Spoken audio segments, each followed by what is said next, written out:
Hi hello ಆತ್ಮೀಯ ಹೇ ಸೀತಾರಾಮ್ ವೀಕ್ಷಕರೇ, ನಾನು ನಿಮ್ಮವ ಇವತ್ತು ಮಲ್ಲಪ್ಪ ಜೋತ ತಮಗೆ ಇವತ್ತಿನ ಪ್ರಮುಖ ಸುದ್ದಿಗಳಿಗಾಗಿ ಆಹ್ವಾನಿಸ್ತಾ ಇದ್ದೇನೆ. ತಾವು ನೋಡಬೇಕು, ನೋಡೋ ಜೊತೆಗೆ ನಿಮ್ಮ ಅಭಿಪ್ರಾಯವನ್ನು ಹೊಂದಿಸ್ತಾ ಇರಬೇಕು. ಈ ಪ್ರಮುಖ ಸುದ್ದಿಗಳನ್ನು ನೋಡ್ತಾ ಹೋಗಿ, ಜೊತೆಗೆ ನಿಮ್ಮ ಅಭಿಪ್ರಾಯ ತಿಳಿಸ್ತಾ ಹೋಗ್ರಿ ಅಂತ ಹೇಳ್ತಾ ನೋಡಿ ಈ ಸುದ್ದಿಗಳನ್ನು ಬರ್ತಾ ಇದ್ದಾವೆ. ಕರ್ನಾಟಕ ರಾಜ್ಯ ಸರ್ಕಾರಿ ನೌಕರ ಸಂಘ ಚಿತ್ತಾಪುರ ತಾಲೂಕು ಘಟಕದ 3ನೇ ಬಾರಿಗೆ ಅವಿರೋಧವಾಗಿ ಆಯ್ಕೆಯಾಗಿ ಈ 2024ನೇ ಸಾಲಿನ ಚುನಾವಣೆಯಲ್ಲಿ ಕಲಬುರಗಿ ಜಿಲ್ಲಾ ರಾಜ್ಯ ಸರ್ಕಾರಿ ನೌಕರ ಸಂಘದ ಜಿಲ್ಲಾ ಅಧ್ಯಕ್ಷ ಸ್ಥಾನಕ್ಕೆ ಸ್ಪರ್ಧೆಯನ್ನು ಬಯಸಿದ್ದೇನೆ. ಹಾಗಾಗಿ ಇವತ್ತು ಡಿಸೆಂಬರ್ 4ನೇ ತಾರೀಕಿನಂದು ಜಿಲ್ಲಾ ಪದಾಧಿಕಾರಿಗಳ ಚುನಾವಣೆ ನಡೆಯಲಿದ್ದು, ಈ 3 ಅಭ್ಯರ್ಥಿಗಳು ನನ್ನ ಪೆನಲಲ್ಲಿ ಸ್ಪರ್ಧೆಯನ್ನು ಮಾಡಿದ್ದೇವೆ. ಈ ಬಾರಿ ನಾವು ಬದಲಾವಣೆಯನ್ನು ಮಾಡುವ ಸಲುವಾಗಿ ಕಲಬುರಗಿ ಜಿಲ್ಲೆಯಲ್ಲಿ ಒಂದು ಪರಿವರ್ತನಾ ಪೆನಲ್ ಅಂತ ರಚನೆ ಮಾಡಿಕೊಂಡು ಸುಮಾರು ಕಲಬುರಗಿ ಜಿಲ್ಲೆಯಲ್ಲಿ 50 ಮತಕ್ಷೇತ್ರಗಳಿವೆ.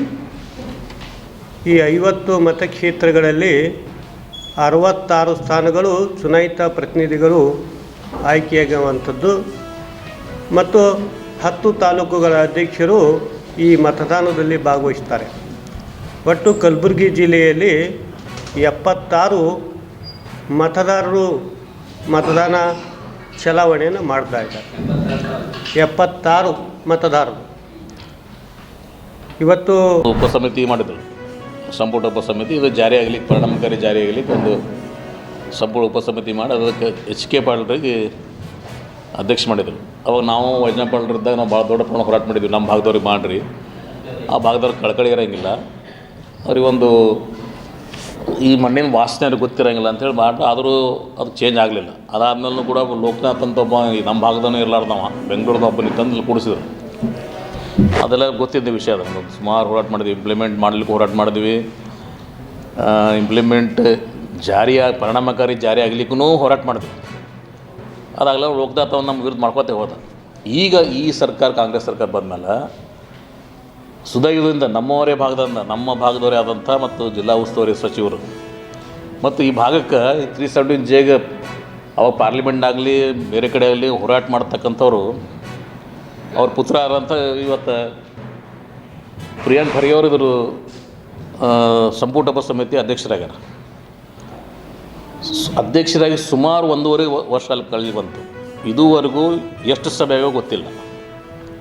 ಅಥವಾ ಈ ನೇಮಕಾತಿ ಬಗ್ಗೆ ಆಗಲಿ, ಮುಂಬಡ್ತಿ ಬಗ್ಗೆ ಆಗಲಿ, ಅಥವಾ KKRDB ದುಡ್ಡು ಬರ್ತಕ್ಕಂಥದ್ದಾಗಲಿ, ಅದ್ರ ಬಗ್ಗೆ ಯಾವುದೇ ರೀತಿ ಪರಿಣಾಮಕಾರಿಯಾಗಿ ಇಲ್ಲಿವರೆಗೂ ಆ ಉಪಸಮಿತಿ ಕೆಲಸ ಮಾಡಿಲ್ಲ. ಒಂದು ದೊಡ್ಡ ದುರ್ದೈವ. ಮತ್ತು ಈಗ ನೀವು 370 ಜೆ ನೀವು ನೋಡ್ತಿದ್ರೆ ಓನ್ಲಿ MBBS. ನಾನೊಬ್ಬ ಡಾಕ್ಟರ್ ಇದ್ದೀನಂತಲ್ಲ, ಕೇವಲ MBBSಗಳು ಮಾತ್ರ ಇದು ಲಾಭದಾಯಕದ ಹೊರತು ಬೇರೆ ಯಾವ ಕ್ಷೇತ್ರನೂ ಇಲ್ಲ ಸರ್. ನೀವು ಎಲ್ಲ ಕ್ಷೇತ್ರ ನೋಡ್ರೆ ಬಡ್ಕೊಂಡಿಲ್ಲ. ಕೇವಲ MBBSನಾಗ ಮಾತ್ರ ಇದು ಆಗ್ತದೆ. ನೀವು ಒಂದು ಆಧಾರ್ ಕಾರ್ಡ್ ಹೇಳಬೇಕಂತಂದ್ರೆ ಇನ್ನೂ ಒಂದು 5-6 ವರ್ಷನಾಗ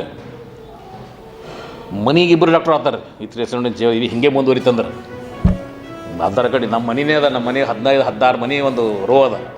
ಅದ್ರಾಗ ಓಸು ಡಾಕ್ಟರ್ ಎಲ್ಲ 370 ಜಿ ಒಳಗೆ. ಪಿ ಜಿಗಂತೂ ಈಗ ಸಾಕಾಗ್ಯದ ಪಿ ಜಿಗಳು. ಹೇಳ್ಬೇಕಂದ್ರೆ ಸರ್, ಆ್ಯಕ್ಚುಲಿ ನಮ್ಮಲ್ಲಿ ನವಂಬರ್ನಲ್ಲಿ ಈಗ ನಮ್ಮ ಮಳೆ ನೋಡಿದ್ರೆ 16.9 17.9 ಎರಡನೇ ಇದು ಆಗ್ತಾ ಇರೋಂಥ ಗೊತ್ತಾದ ತಕ್ಷಣ ನಾವು ವಿಜ್ಞಾನಿಗಳು ಕರ್ಕೊಂಡು ಹೋಗಿ ಛತ್ರಪೇಟಿ ಎಲ್ಲ ಮಾಡಿದ್ದೀವಿ. ನಾವು ವರದಿ ಎಕ್ಸ್ಪೆಕ್ಟ್ ಮಾಡಿದ್ದೆ ಯಾವ ಕಾರಣ ಅಂತ. ಮೂರನೇದು ಮಾನ್ಯ ಶಾಸಕರಿಗೆ, ಮಾನ್ಯ ಜಿಲ್ಲಾಧಿಕಾರಿಗಳಿಗೆ ಎಲ್ಲರಿಗೂ ಕರ್ಕೊಂಡೋಗಿ ನಾವು ಕನ್ವಿನ್ಸ್ ಮಾಡ್ಲಿಕ್ಕೆ ಟ್ರೈ ಮಾಡ್ತಾ ಇದ್ದೀವಿ. ಅದಕ್ಕೆ ಸಂಬಂಧಪಟ್ಟ ಜಿಲ್ಲಾ ಮಟ್ಟದ್ದು ಬೆಳೆ ವಿಮೆದು ಸಮಿತಿ ಇದೆ ಅದು ಮೊನ್ನೆ ಮೀಟಿಂಗ್ ಸಹಿತ ಮಾಡಿ 76.94 ಲಕ್ಷ ರೂಪಾಯಿಗಳ ರೈತರಿಗೆ ಲೋಕಲೈಸ್ ಕೆಲಮಿಟಿಯಲ್ಲಿ ಈಗ ನಮ್ಮದು ಹಾರ್ವೆಸ್ಟಿಂಗ್ ವಿಂಡೋ ಸ್ಟಾರ್ಟ್ ಆಗಿದೆ ನವಂಬರ್ 23ಕ್ಕೆ. So mid season adversary declare ಮಾಡ್ಲಿಕ್ಕೆ ನಮಗೆ ಬರಲಿಲ್ಲ. ಅದಕ್ಕೆ ಲೋಕಲೈಸ್ ಕೆಲಮಿಟಿಯಲ್ಲಿ ತಾವು ರೈತರಿಗೆ, ಎಲ್ಲ ರೈತರಿಗೆ ಇನ್ಸ್ಟಾಲ್ಮೆಂಟ್ ಅಂತ ಪೇಮೆಂಟ್ ಕೊಡಿ, ಬೆಳೆ ಕಟಾವು ಆದ್ಮೇಲೆ ಫೈನಲ್ ಸೆಟ್ಲ್ಮೆಂಟ್ ಮಾಡಿ almost like 77 crore immediately relief ಕೊಡೋಣ ರೈತರಿಗೆ ಅಂತ ಡಿಕ್ಲೇರ್ಸ್ ಆಯಿತು. ಅದಕ್ಕೇನಾದರೂ ಇದು ಮಾಡ್ಕೊಳಕ್ಕಾಗುತ್ತೆ ಸರ್? ಅಂದರೆ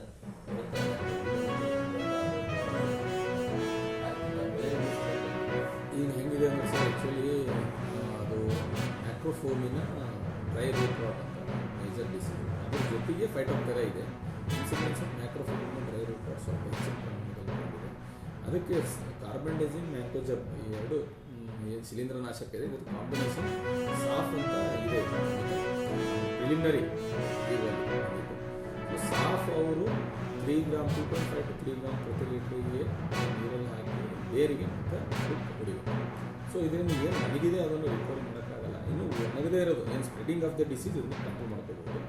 ಎರಡನೇದು, ಈಗ ಭಾಳಷ್ಟು ಕಡೆ ನಾವು ನೋಡಿದ್ದೀವಿ ಇದು ಸಮಸ್ಯೆ ಕಾಣಿಸಿರೋದು ಮಟ್ಟಿ ಜಮೀನಿನಲ್ಲಿ, ಲೈಟ್ ಸಾಯಿಲ್ನಲ್ಲಿ ಎಲ್ಲಿ ಹಸಿ ಹಿಡಿದುಕೊಳ್ಳೋ ಶಕ್ತಿ ಕಡಿಮೆ. ಅದಕ್ಕೆ ರೈತ ಬಾಂಧವರು ನಾವು ಆಲ್ರೆಡಿ 23 ತಾರೀಕಿಗೆ ನಾನು ಫೀಲ್ಡ್ ವಿಸಿಟ್ ಮಾಡಿ ಅಡ್ವೈಸ್ ಸಹಿತ ರಿಲೀಸ್ ಮಾಡಿದ್ವಿ. ಏನಂತ ಅವರು ಈಗ ನಮ್ಮಲ್ಲಿ ಹಸಿ ಆರಲಿಕ್ಕೆ ಕ್ರ್ಯಾಕ್ಸ್ ಬಿಡ್ತಾ ಇದೆ. ಅದು ಕ್ರ್ಯಾಕ್ ಬಿಟ್ಟಿರೋದ್ರಿಂದ ಸಬ್ ಸರ್ಫೇಸ್ ಹಸಿ ಕಡಿಮೆ ಆಗ್ತಾ ಇದೆ. ಅಲ್ಲಿಂದ ಅವರು ಈ ಹಸಿ ಆರದೇ ಅವರು ಅಂತರ್ ಬೇಸಾಯ ಮಾಡಿ ಕ್ರ್ಯಾಕ್ಸ್ಗಳನ್ನು ಮುಚ್ಚಬೇಕು.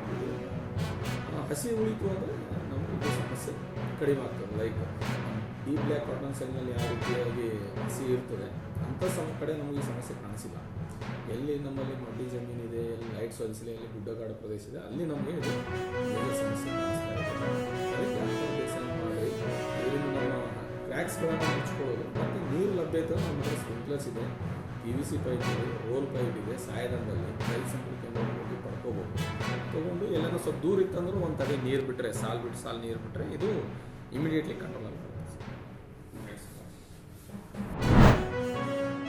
ಜಿಮ್ಸ್ ಆಸ್ಪತ್ರೆಯಲ್ಲಿ ಹಾಡು ಹಗಲೇ, ಅದು ನಮ್ಮ ಮಹಾಮಂತ್ರಿಗಳ ಕ್ಷೇತ್ರದಲ್ಲಿ ಒಂದು ಮಗುವನ್ನ ನರ್ಸ್ ವೇಷ ಹಾಕೊಂಡು ಅಪಹರಣ ಮಾಡಿದ್ದಾರೆ.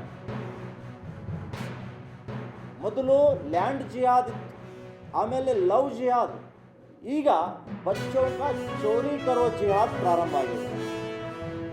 ಯಾವ ಉದ್ದೇಶಕ್ಕೆ ಈ ಮಗುವನ್ನ ಅಪಹರಣ ಮಾಡಿದರು? ಇಲ್ಲಿಯವರೆಗೆ ಜಿಲ್ಲಾ ಉಸ್ತುವಾರಿ ಸಚಿವರು ಬಾಯಿ ಬಿಡ್ತಾ ಇಲ್ಲ. ಯಾಕೆ? ಕತ್ತಂತವರು ಮುಸಲ್ಮಾನರು, ಮಗು ಕಳ್ಕೊಂಡವರು ಹಿಂದೂಗಳು ಅನ್ನುವ ಕಾರಣಕ್ಕಾಗಿ ಇವತ್ತು ಬಾಯಿ ಮುಚ್ಕೊಂಡು ಕೂತಿದ್ದಾರೆ. ಇದು ಅತ್ಯಂತ ಶೋಚನೀಯವಾಗಿರುವಂತಹ ಸಂಗತಿ. ಇಷ್ಟೆಲ್ಲ ಆದರೂ ಕೂಡ ಇವತ್ತಿಗೂ ಕೂಡ ಆ ಜಿಮ್ಸ್ ಆಸ್ಪತ್ರೆಗೆ ಭದ್ರತೆ ಅನ್ನೋದಿಲ್ಲ. ಬೀಡಾಡಿ ದನಗಳ ರೀತಿಯಲ್ಲಿ ಜನ ಹೋಗ್ತಾರೆ ಬರ್ತಾರೆ. ಈ ಕಾರಣಕ್ಕಾಗಿಯೇ, ಸೂಕ್ತ ರಕ್ಷಣೆ ಇಲ್ಲದ ಕಾರಣಕ್ಕಾಗಿಯೇ ಹಾಡು ಹಗಲೇ ಮಗುವಿನ ಅಪಹರಣ ಆಗಿದೆ. ಇಲ್ಲಿಯ ಪೊಲೀಸ್ ಇಲಾಖೆಗೆ ಹೇಳ್ತೀನಿ, ಇದರ ಹಿನ್ನೆಲೆ ಏನಿದೆ, ಆಳವಾದಂತಹ ತನಿಖೆ ಇಲಾಖೆ ತೆಗೆದುಕೊಳ್ಬೇಕು ಅನ್ನುವಂಥದ್ದನ್ನು ಈ ಸಂದರ್ಭದಲ್ಲಿ ನಾನು ಹೇಳ್ತಾ ಇದ್ದೀನಿ. ಹೀಗಾಗಿ ಇದರ ಬಗ್ಗೆ ಸರ್ಕಾರ ಬಹಳ ಎಚ್ಚರ ವಹಿಸಬೇಕು. ವಕ್ಫ್ ಬೋರ್ಡಿನ ಕುತಂತ್ರದಿಂದ ಇಲ್ಲಿಯ ದಲಿತ ಸಮುದಾಯ, ತೀರ್ಥ ಅನ್ನುವಂತಹ ಗ್ರಾಮದಲ್ಲಿ, ಆಳಂದ್ ತಾಲೂಕು, 3 ಜನ ಹೆಣ್ಮಕ್ಕಳು ಅಂಬೇಡ್ಕರ್ ಅಭಿವೃದ್ಧಿ ನಿಗಮದಿಂದ ಸ್ಯಾಂಕ್ಷನ್ ಆಗಿರುವಂತಹ ಜಮೀನಿನಲ್ಲಿಯೂ ಕೂಡ ವಕ್ಫ್ ಹೆಸರು ಸೇರ್ಕೊಂಡ್ಬಿಟ್ಟಿದೆ. 2 ಎಕರೆ. ಇದು ಇಲ್ಲಿಯ ಉಸ್ತುವಾರಿ ಸಚಿವರು ಇದರ ಬಗ್ಗೆ ಇನ್ನೂ ಪ್ರಸ್ತಾಪ ಮಾಡ್ತಾ ಇಲ್ಲ. ಆ ದಲಿತ ಕುಟುಂಬಕ್ಕೆ ಅಭಯ ಕೊಟ್ಟಿಲ್ಲ ಇಲ್ಲಿಯವರೆಗೂ. ಇದು ಯಾಕೆ ಅಂತ ಕೇಳಿದ್ರೆ, ಕಾಲಕ್ಕೆ ಸಚಿವರಾದಂಥವರು ಸಭೆಗಳನ್ನು ನಡೆಸಬೇಕು. ಸಭೆಗಳು ನಡೆಸ್ತಾರೆ, ಹಿಂದೂ ಹೋರಾಟಗಾರರಿಗೆ ಟೀಕೆ ಮಾಡಲಿಕ್ಕೆ, RTI ಹೋರಾಟಗಾರರ ಮೇಲೆ ಕೇಸ್ ಹಾಕ್ರಿ ಅನ್ನೋದಕ್ಕೆ. ಆದರೆ ಕಾನೂನು ಸುವ್ಯವಸ್ಥೆ ಕಾಪಾಡುವಲ್ಲಿ ಇಲ್ಲಿಯವರೆಗೆ 1 ವರ್ಷ ಆಯಿತು ಸಚಿವರು ADP ಸಭೆ ಕರೆದಿಲ್ಲ. ಇವರ ನಿರ್ಲಕ್ಷ್ಯ ಇಲ್ಲಿ ಎದ್ದು ಕಾಣುತ್ತೆ ಅನ್ನುವಂಥದ್ದನ್ನು ನಾನು ಈ ಸಂದರ್ಭದಲ್ಲಿ ವ್ಯಕ್ತಪಡಿಸ್ತಾ ಇದ್ದೀನಿ. ಈ ಅನುಭವ ಮಂಟಪದ ಕುರಿತಂತೆ ನಮ್ಮ ರಾಜೇಶ್ವರ ಶ್ರೀಗಳು ಬೀದರ್ ಜಿಲ್ಲೆಯಿಂದ, ಬಸವಕಲ್ಯಾಣ ತಾಲೂಕಿನಿಂದ ಬಂದಿದ್ದಾರೆ. ಅವರು ಇಲ್ಲಿವರೆಗೆ ತಾವೆಲ್ಲ ಸುದ್ದಿಗಳು ನೋಡ್ತಾ ನೋಡಿದಿರಿ. ನಿಮಗೆ ಖುಷಿನೂ ಆಗಿರ್ಬೋದು, ಅಥವಾ ಒಂದು ಸಂತೋಷ ಆಗಿರ್ಬೋದು, ಅದು ದುಃಖನೂ ಅನಿಸ್ಬೋದು. ಯಾಕೆ ಸುದ್ದಿ ಹಾಕಿದಾರಪ್ಪ ಅಂತ ಅನಿಸ್ಬೋದು. ಏನು ಅನಿಸಲ್ಲ ನಿಮಗೆ. ನಿಮ್ಮ ಅನಿಸಿಕೆಗಳು ನಮ್ಗೆ ಭಾಳ ಪ್ರಮುಖ.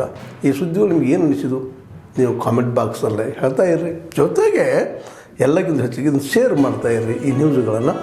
ಜೊತೆಗೆ ಏನಪ್ಪ ಅಂದ್ರೆ ಹೇ ಸೀತಾರಾಮ್ ನಿರಂತರ ನೋಡ್ತಾ ಇರ್ರಿ. ಹೇ ಸೀತಾರಾಮ್ ಸತ್ಯದ ಕೈಗಡೆ ವಂದನೆಗಳು.